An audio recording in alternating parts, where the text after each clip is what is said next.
Hi, I'm Kat, and today I'm showing you guys this kit that was sent to me by Banggood.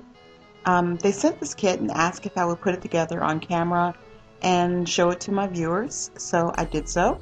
I made several changes to it, but I wanted to show you guys what I did and what they sent, and just to say also that I actually really enjoyed this a lot more than I thought I would. So some of the scenes that you see in the pictures are what I've done with it. Any changes that I made, I'll tell you about. I added a couple of things of my own, and of course to put my own spin on it as well, and upgraded some things to make it look more like the Starbucks that we have around the corner from where I live right now. So I'll show you guys what I did. I used 4 jumbo popsicle sticks and a fragment from another one for this kit. I also used a coffee stir straw, and I'm showing you 2 matchsticks, but I used 4. I additionally used 3 skinny sticks. These are the ones that you find in Michael's.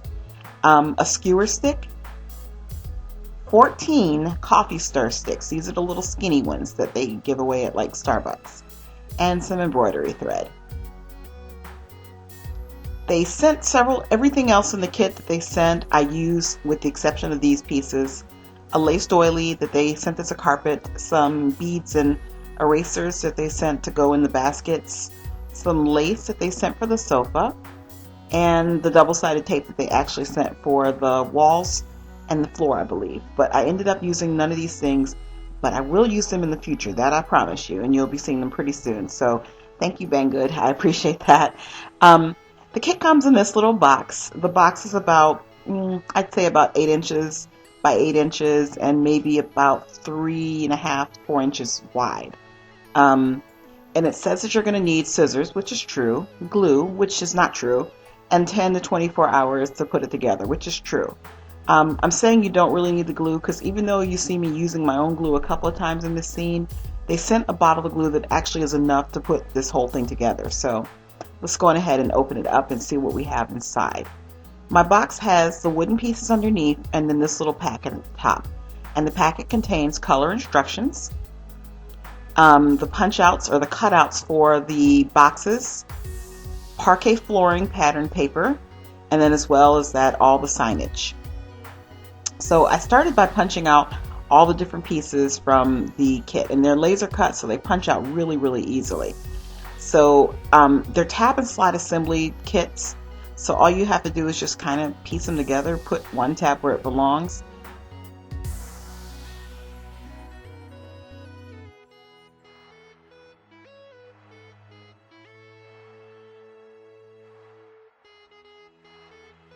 Now the shelf had those 2 leftover pieces, and I ended up putting those to the side and not using them on the shelf at all.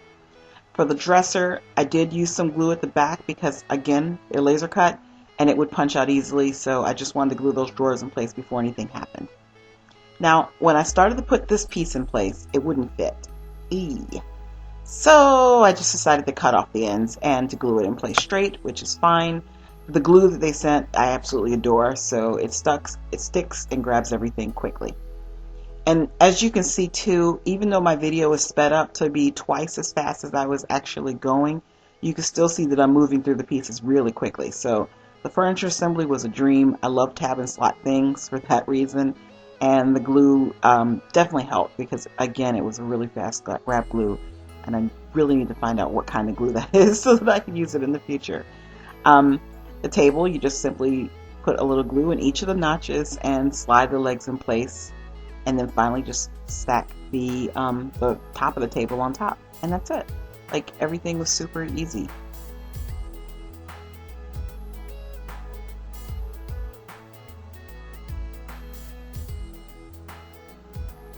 And this is the espresso machine. If you think of like E6000, it's kind of like a really liquefied E6000. That's probably the best way to put it. Or like really liquefied hot glue. Fast grab, but stringy and liquid. So it's kind of cool. Now the sofas gave me the most trouble. I had to put the legs to the side first and then just focus on the seat and the backrest. And that's the part that has to get upholstered. So They sent the foam, or the piece of felt, and then the fabric for this. And if you follow the instructions, you should have enough for everything. The foam, the felt I had plenty of extra, and the fabric I ran a little shy on, or I was starting to run low. So I'll show you the substitutions I made toward the end. You basically double layer the felt and place that on top of the boards. And just 2 of the boards, not all of them. There's 4 of each of these 2 pieces.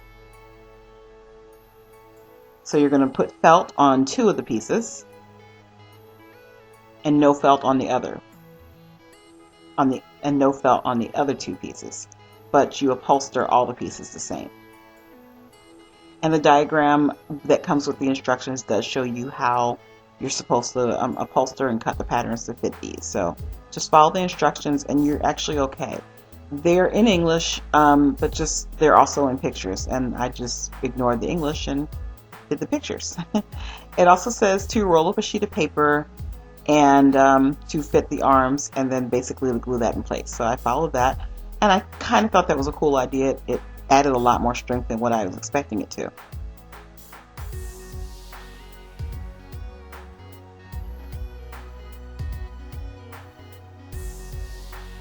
And then you basically, once that is done, trace the rolled paper and the arms onto a sheet of the fabric and cut it out. And then you're cutting the little tabs in it like it shows on a diagram, and glue everything in place. Now I did this the correct way for the first arm, and then for the remaining 3 I kind of shortcut a little bit, where I just did the top half because I was running a little low on the fabric and I wanted to be safe and make sure I had enough. The instructions don't show you this, or at least the instruction page I got did not show how to upholster the rest of the arm. So I just cut out fabric to fit it and put glue along the edge to keep it from fraying, white glue. And once it dried, I just glued it in place. Then you glue one upholstered padded piece to the back of the upholstered piece without padding. And then the legs.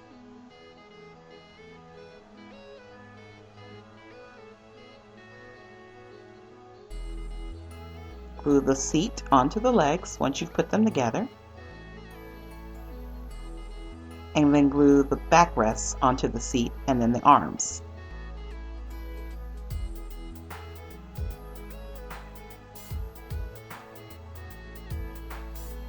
And so you actually don't see the arm, or the back of the arm, as you can see in this picture, from the back of the sofa. So this is everything, just the furniture being assembled and ready to go in. And the walls are being propped up. So let's go on ahead and put those up now. I'm running a thin layer of glue here. And I ended up using my white glue, but as I said before, I really should have used the double-sided tape that they sent. And I'm putting down their parquet flooring. I started to change the flooring, but I decided I actually did like the parquet pattern, so I kept it.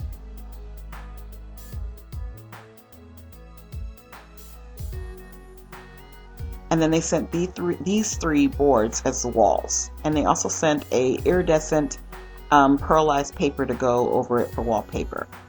I ended up using all 3 of them as the walls, but I only covered 2 of the walls, of the bigger walls, with the paper.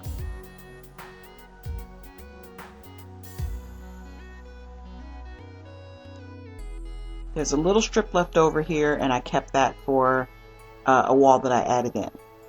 The back diagonal wall I ended up painting with an iridescent white paint.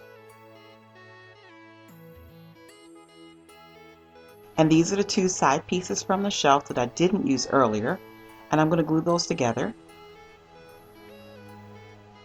And then I used 2 jumbo popsicle sticks that I cut the tips off to fit the exact size of those other 2 pieces. And then I used those. And so as you can see, that once they've been covered, you cannot tell the difference between the jumbo popsicle sticks and the sticks that they provided. I put 2 skinny sticks on either side to make the wall, And then I used a 1.5-inch piece of the 2 other jumbo popsicle sticks glued together to make the top section of the door. Reserve the other 2 pieces because I used those for the actual door. I used a sheet of plastic packaging and glued it to the outside for a window. And then I went online and found some doors on the Home Depot website.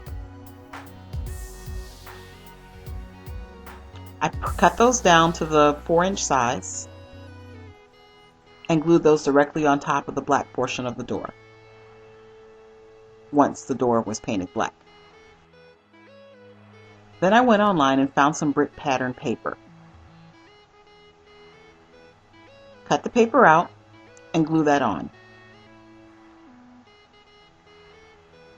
I went all along the whole back of the restaurant that way. I made a stain out of brown paint with a couple of drops of red, and then I stained all of the furniture with it.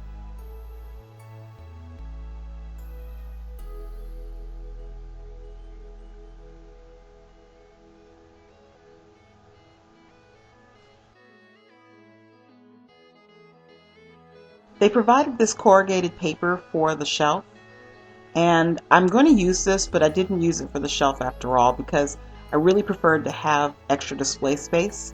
So I used some of my leftover brick paper and I covered just the bottom shelf and I stained the top of the shelf. Then I put all the furniture in place. Just glue it down.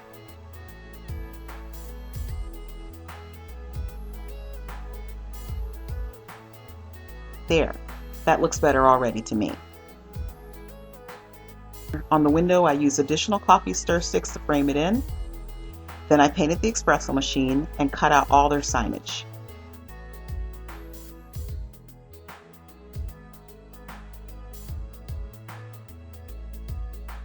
Starting with these 2 prints, I've glued those to the red paste pieces like they suggested, and then I cut these out from online. I basically went on to Google and looked up coffee board chalkboards, and that's what I got. I made color copies of these 2 pieces. Then I used coffee stir sticks to frame in all of the pictures, and additional coffee stir sticks to make the sign for the top. I basically sandwiched some embroidery thread in between the 2 copies and then sandwiched that between 2 pieces of the coffee stir stick as well. Then I made sandwich board signs out of the other menus. Again, one is the original and the other is a color copy.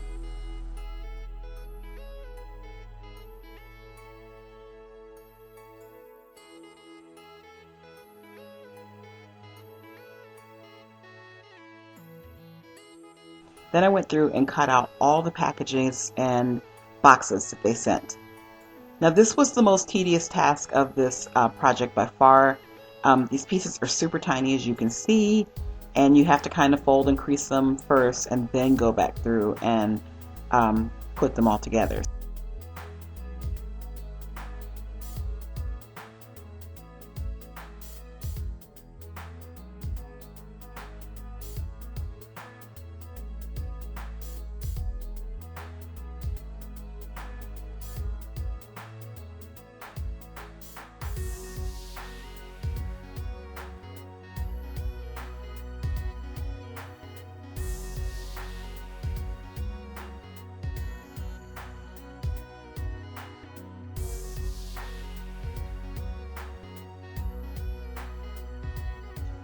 But they're pretty simple, and the instructions do tell you exactly how to fold and crease them.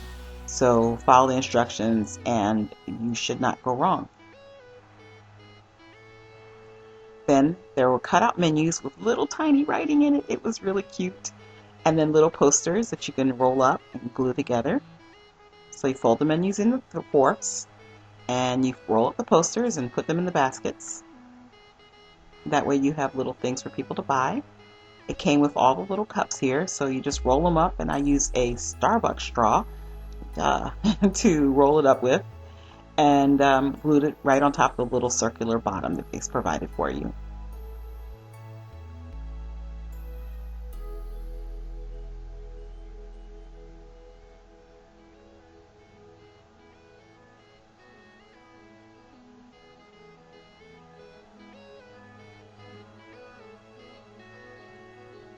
The other cups are meant to taper at the bottom, so you're still going to roll them and glue them in place.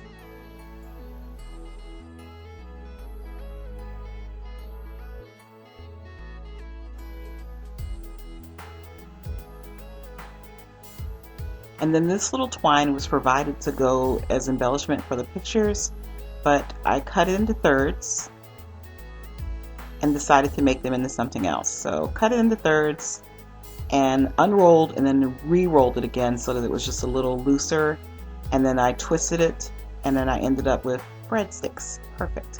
So I just put those in one of the baskets. I used the leftover felt from the chairs and cut those into several little squares and some circles, as well as 4 little strips. I ended up making 15 squares to become brownies, 16 squares to become red velvet, 4 strips, and 6 round circles for cookies. So I soaked 15 of the squares into the little chocolate stain, just brown and some water.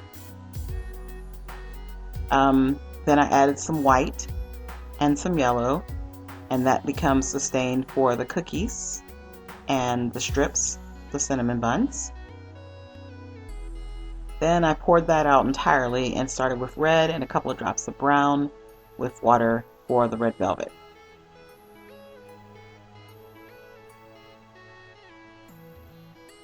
I allowed those to dry, but to be perfectly honest, I actually baked them at a low temperature like you would for clay to make it dry a little faster. And then I glued 3 of the brown ones together for brownies and 2 of the red ones together for red velvet squares.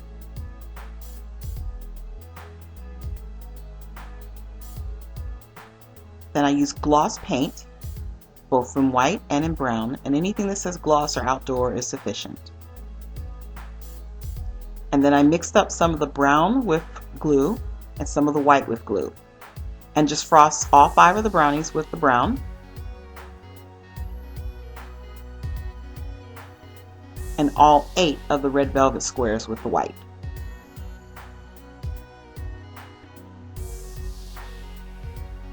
And while the paint is still wet, you can just stack them one on top of the other for the red velvet. That way you have a 2-tiered red velvet square.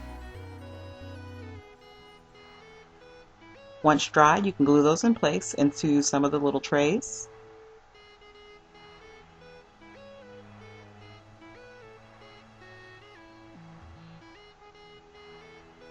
And then I use the strips.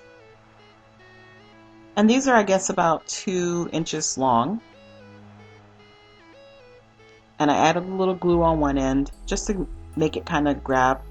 And then I rolled it all the way up and then glued it to the other end as well.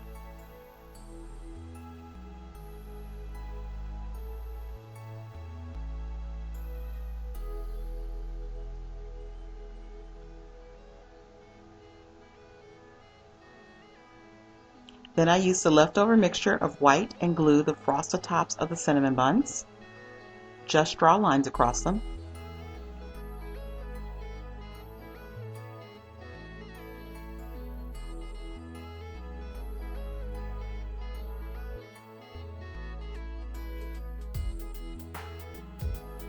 And the remaining of the brown and glue became chips on the cookies.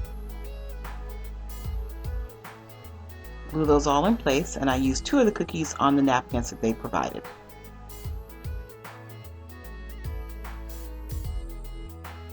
I used a portion of a skewer stick and cut out 1/2-inch pieces, just 5 or 6, and I frosted those with also some of the brown and glue mixture, like an eclair. Then it was time to decorate. I used some glue and just glued the pictures onto all of the walls, but I wanted to use the larger coffee chalkboard pictures onto the larger walls, and then I glued the little floral prints that the company sent onto the smaller top wall.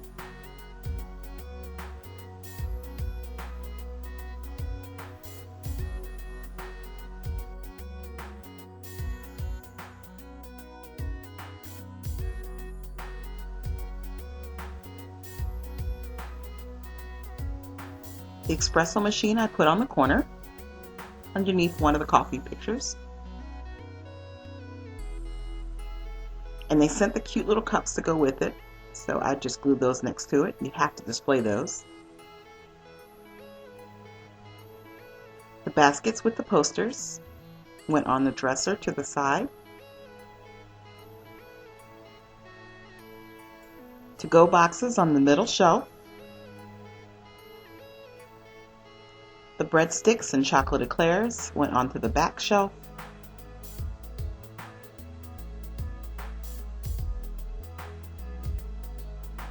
Menus and cups on the top shelf. The taper cups on the shelf, and then of course cookies and a cup of coffee on the table. The cup of coffee is just some of the leftover brown icing that I circled around the cup.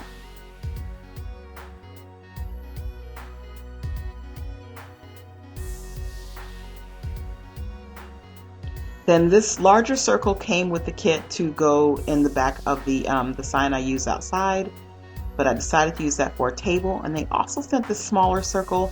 I never did figure out for what, but I just used it for the table too. Then I cut a piece of paper that was a circle, probably about 5 inches in diameter. Well, I guess maybe more like 4 inches in diameter, now that I'm looking at it again. And I folded this several times and then creased it to make an umbrella shape.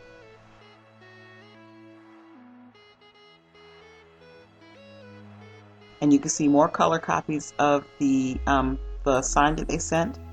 And so I just went on ahead and put that around on the outside of the umbrella.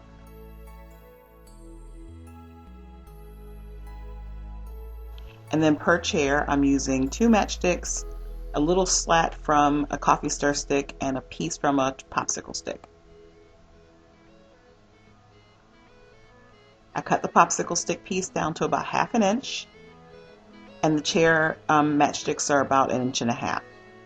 I used the leftover from the matchsticks as the front 2 feet,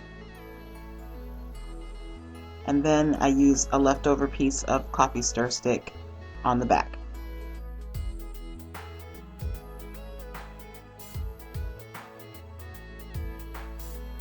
Remember this corrugated paper?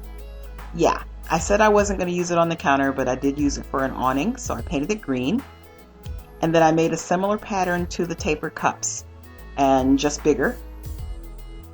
And I laid another sheet of paper on top of it to give it a brim. Then I glued that in place, and then mixed together orange, white, and brown paint to give me a terracotta. I used the last little tail from a jumbo popsicle stick that I tried to cut into a circle and messed it up, so just sanded it out. And I painted that silver and then glued on top and glued it at the bottom of the terracotta pot. Then they sent over the dried flowers to decorate the inside walls of the coffee house, so I decided to put those in my pot. And then I cut similar shapes as the pot to become my lamps.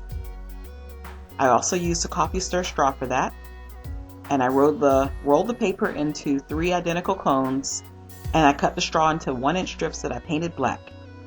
Then they sent the LED lights and the battery pack. So simply feed the lights 1 each through the paper cone, the plastic straw, and glue it in place, and then feed that through the very top portion that they sent over with the roof. And as you can see, I stained it the same color as the furniture, just to tie everything together. Now that little roof part is supposed to actually attach to the very back of the restaurant, but because I have these hanging pendulum lights, I decided to pull it forward, so it's kind of just grabbing onto the very tip of the shelf. And making the electricity work was pretty easy. You just grab all the red wires and twist them together. And then you grab all the black wires and you twist those together. And if you have electrical tape, by all means use it. I didn't have it, so I ended up using painter's tape briefly, but I did replace it with some electrical tape later.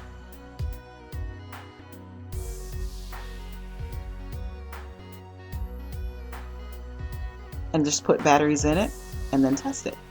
So as you can see, 2 out of 3 of my lights work. So I had to retwist the lights, and then it was working after that.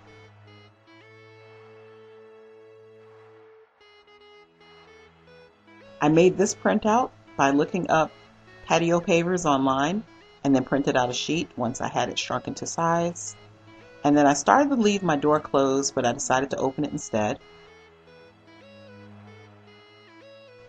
And I'm attaching this as an awning once I bent a little section at the front. I ended up using some additional matchsticks to secure it, just to give it a little, just to give the awning something to grab onto. The last little piece of signage went above it. The circular sign went to the side of the door. The flowers underneath, of course. Here's my first little chair, my patio table, then a second little chair, and that way patrons at the restaurant have a place to come outside and eat. And then the sandwich board sign on the side. So I started off with this kit, and this is how they say it's going to look. But I did make some changes to it, just tried to modernize it and make it my own, and that's what I turned it into. All in all, I actually really enjoyed this kit a lot more than I thought I would. It was, I think, a $15 kit is the total cost, but I highly recommend it. I'll probably go back and buy one myself. So I hope you guys enjoyed this video. I certainly enjoyed doing it for you, and thank you so much, Banggood, for giving me the chance to do this. I had a lot of fun. Thanks, guys. Bye.